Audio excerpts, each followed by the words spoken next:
When Akachi was 23, he had the world cupped in his eager hands.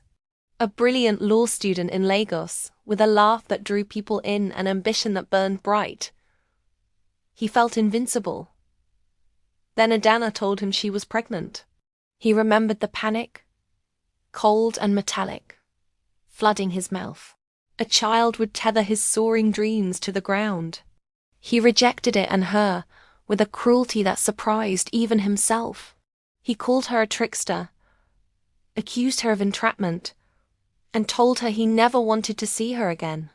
The last image he had of her was her proud, heartbroken face crumbling as she turned and fled into the busy Lagos street, not looking as she crossed. The blare of a truck horn was the period at the end of his sentence. Adana's death was ruled a tragic accident. Akachi buried his guilt under a mountain of studies, then career, then wealth. He told himself it was fate, not his words, that had chased her into that road. Years passed. Akachi became a successful corporate lawyer, his hair peppered with distinguished grey, his Accra penthouse a testament to his success. But his homes were empty. At 40, he decided to build a life. He met Kioma, a brilliant radiologist with a gentle smile. Their wedding was a lavish affair.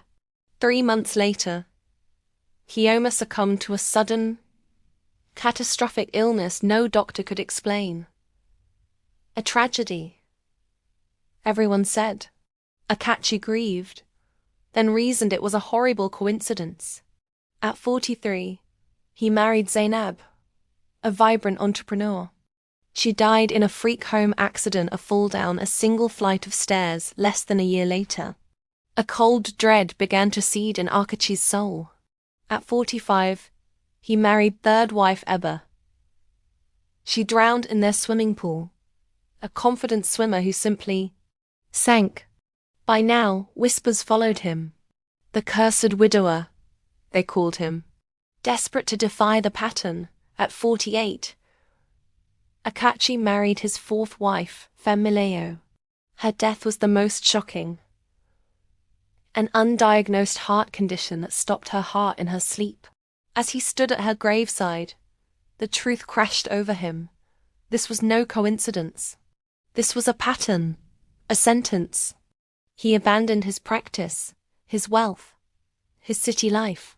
He traveled for months, seeking answers from priests, pastors, and imams. All offered prayers, but the hollow feeling in his mansion remained. Finally, a desperate elder in a remote village in the Niger Delta pointed him toward a path through dense rainforest. Find Maman Kemdalum. She speaks to the ones who are gone. The path was less a path and more a memory. When Akachi found her, a woman of impossible age before a simple mud hut, her eyes held an ancient, bottomless sorrow. "I am Kemdalum," she said, her gaze pinning him to the earth before he could even speak. "Adana was my only child. The world fell away." This was not a transaction. It was a reckoning.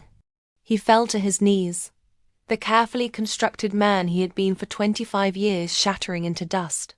He wept, not for his lost wives or his cursed life, but for the girl he had destroyed. "You do not carry a curse, Akachi," Maman Kemdalum said, her voice raspy with a terrible pity. "You carry a debt." My daughter's heart was not the only one that broke that day. The life inside her, a son she had already named Namdi, was denied his first breath. His spirit clings to you. He is the jealous ghost in your house. He will not allow another woman to take the place of the mother he never knew. What can I do? Akachi pleaded, his voice broken. "The price is not paid with what you have, but with what you are," she replied. "You sacrificed them for your ambition. Now you must sacrifice your ambition for them." Her instructions were simple and absolute. He was to sell everything and, with his own hands, build a maternity clinic and a school in Adana's village. He was to dedicate his life not to his own success, but to the mothers and children he had once scorned. Akachi did as he was told. He moved to the village, a place of red earth and simple means.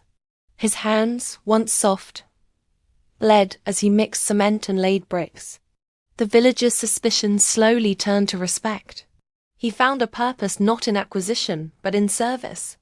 The clinic, named the Adana and Namdi Memorial Clinic, became his life's work. Among the villagers was a quiet schoolteacher named Ifeoma. She had watched the city man's transformation with gentle eyes. She saw the sincerity in his labor and the deep sadness he carried. She did not know his story, only that he was trying to mend something broken within himself.